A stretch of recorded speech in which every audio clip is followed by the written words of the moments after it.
All right, hello everyone. Jack Powers, infamous federal prisoners. Glad you showed up. Hope you continue to watch. This is an exciting program. Today we have a lot of information about James Whitey Bulger.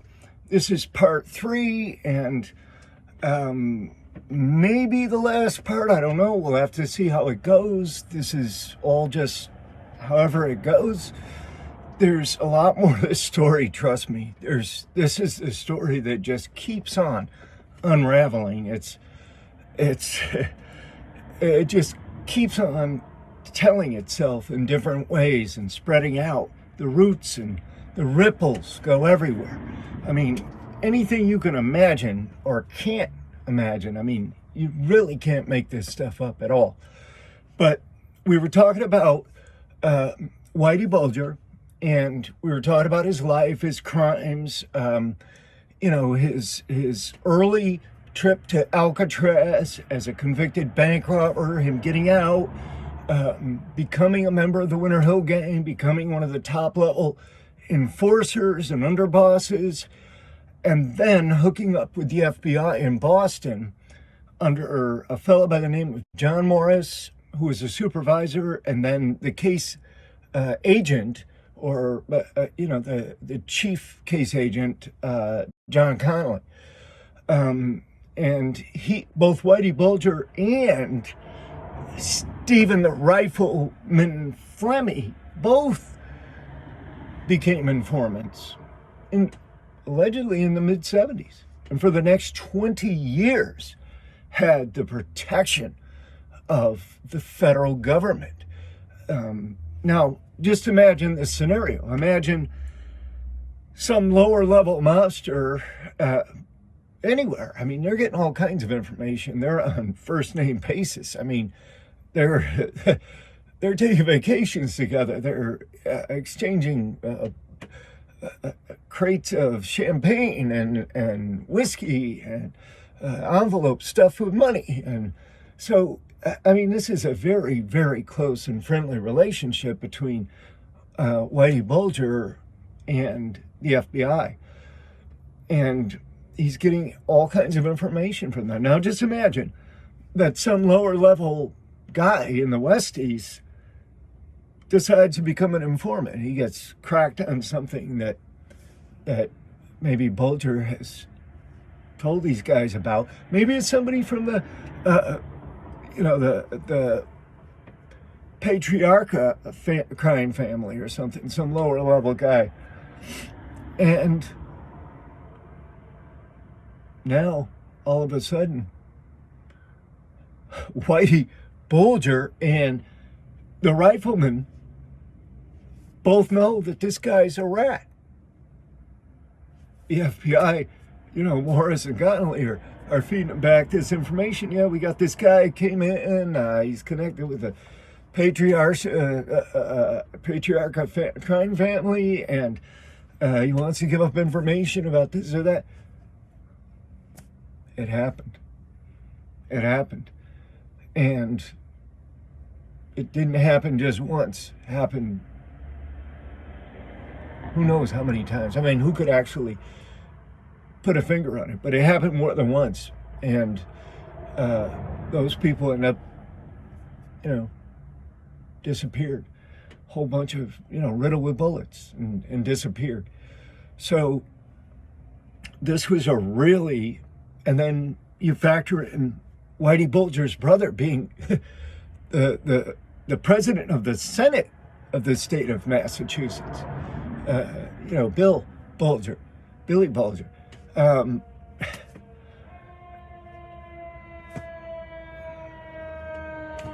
There it is, right there. Happenstance, right? We got it all going on here. But I mean, yeah, it's crazy stuff. The feds ended up in the mid-90s. They ended up, because Connolly retired, Morris retired, they moved them on out. They brought a new crew in, new prosecutors, new agents, and these agents and prosecutors didn't want Flemmy and Bulger to be confidential informants any longer. They looked over the records, they looked over everything. They probably thought they exhausted them anyway, and they knew that they had just been, pulling, reverse racketing, whatever you want, reverse racketeering, right? They talk about reverse things, reverse racketeering, but it was just crazy. So they decided to go ahead and try to prosecute them. And it began with the arrest of Flemmy and this guy named Francis Cadillac Frank. I know I say these names wrong. I can't get them right, but it looks like Salami and other top monsters of the Patriarcha crime family. And they charged them, and Whitey as well. They charged everybody with racketeering and extortion. But almost immediately, they throw up this defense of immunity. They say, Flemmy and them say, hold up. You can't prosecute us. We were confidential informants. We were promised immunity by the FBI, by authorized agents of the U.S. government. We have public authority for the crimes we committed. Anything short of murder, we have complete immunity. You can't prosecute us. And so, and then that led to other legal complications, because now other defendants are saying, well, hold up. If you've got these guys involved in this immunity deal and the FBI tied into this thing, and they're working hand in glove, well, maybe these wiretaps were all tainted because of the very close relationship between Flemmy and his FBI handlers, etc. So if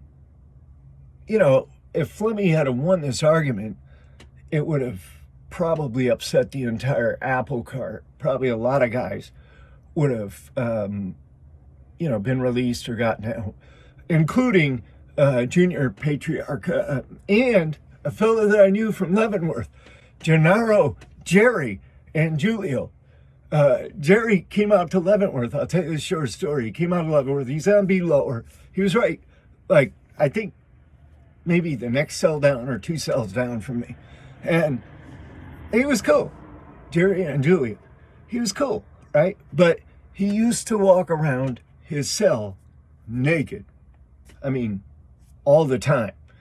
So, I forget what it was. We wanted to ask him something. My cellie and I, we went to his door and knocked on the door and opened the cell door.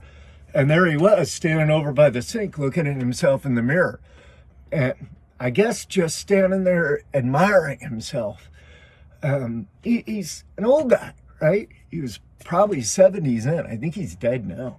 He did get out eventually. But I believe he's dead now. I believe he died.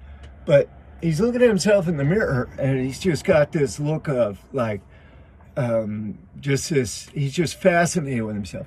But he turns around and comes to address us completely naked. And the only thing I noticed really was Jerry's nutsack hung down to his knees. I mean, I'm not bullshitting. It was like, what?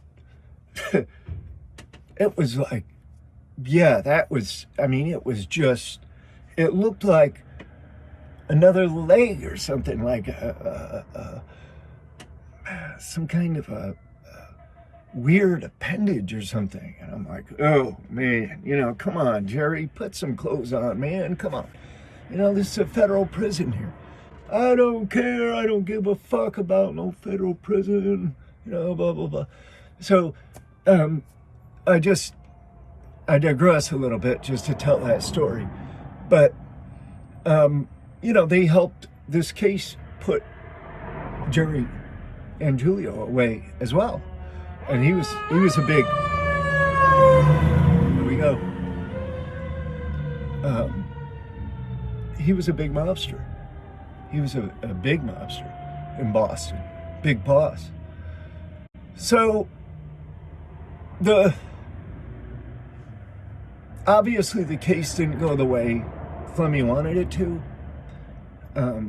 and it wasn't, it never was going to go the way Fleming and Bulger wanted it to go. It was never going to happen, because anybody that's been through the federal system knows,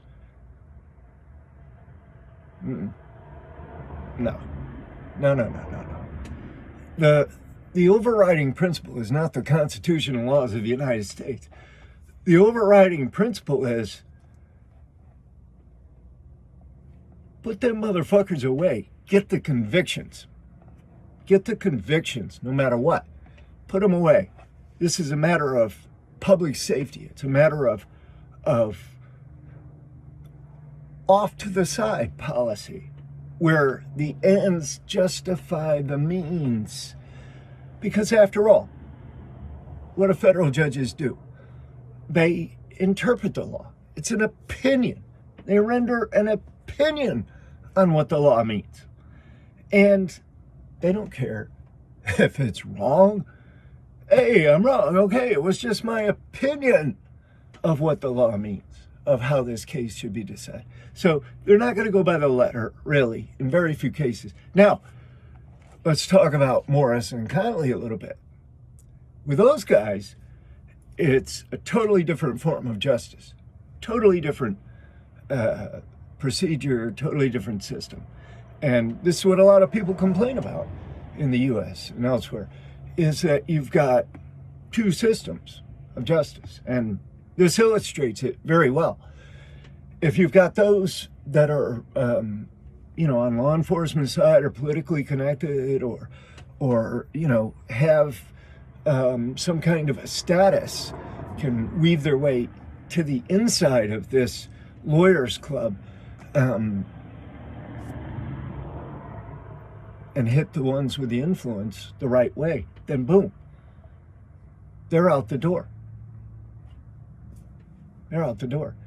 But what happened here was, when this whole thing got going, you had other people that were members of the Winter Hill Gang that stepped up to the plate. And like I said, these guys were arrested and indicted, and then they flipped, lower level guys. But there was one guy that knew an awful lot about John Connolly and Morris and Bulger and Fleming and their intertwined relationship.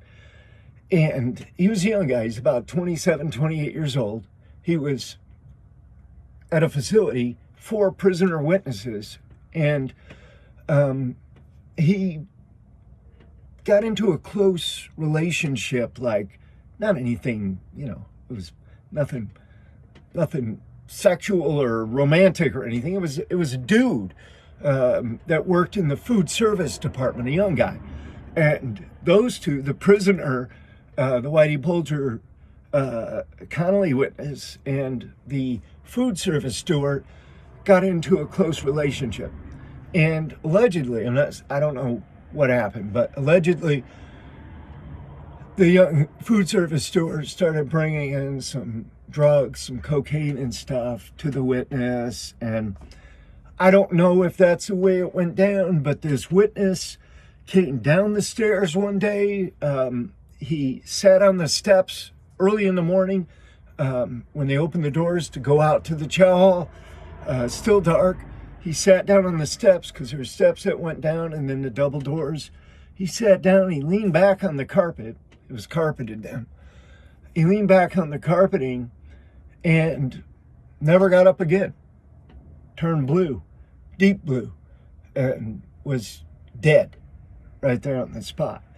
And there was never any, I want to draw this dichotomy again, because there was never there was nothing that I could ever find. I looked at this. I tried to research it and find out what happened to the food service guy. I think he was just terminated from the employment, but there was never an indictment, never any charges brought against him. I don't think he did any time behind his involvement there. So, I mean, it just goes to show that, yeah, this whole thing, this whole criminal justice system is whack. It's antiquated, it's rife with politics, it's rife with bias, and I'm telling you, people don't even realize the kind of bias that they have. I know I'm getting off on a tangent a little bit here, but judges, prosecutors, they don't even realize the kind of bias. Prosecutors, you expect them to have bias, right? But the vast majority of judges are ex-federal prosecutors, so they bring that with them. They bring that bias, and federal judges, well, anybody really, whether you realize it or not, you probably have some kind of baked-in bias. How can you're a human being. You're not going to be able to be completely fair across the board in every circumstance, every case. It's impossible. So, let's get that out of the way right now. People are biased. And it's just, this case illustrates, many cases illustrate what a mess it is. Just this whole, but you have to have some kind of a system. I don't believe in anarchy. I don't believe in some kind of other form of government, dictatorships or totalitarianism or something. No. You have to have a system that works, but every once in a while you have to get rid of what doesn't work or modify the reasons why it doesn't work, and then bring in new ideas, new things, or things that have been studied and have at least some kind of merit and might work, and then you try those out and see if you didn't come out with better numbers on the back end. But again, I digress a lot on this. I just wanted to lay out the facts of what occurred there. And then, of course, everybody knows Whitey Bulger was on the lam for 16 years, lived in Santa Monica with his wife. They lived in rent control. They paid like $1,147 a year for their apartment. And he eventually got busted, brought into prison. I think he went to Tucson first after he was convicted, given 2 life sentences. And then from Tucson was sent to Hazleton, USP Hazleton, where he was murdered the next day. The warden at Hazleton said a very interesting thing, though. He publicly commented, I think Whitey wanted to die. Now think about it. Why would Whitey Bulger come from USP Tucson to USP Hazleton and go right out into the GP?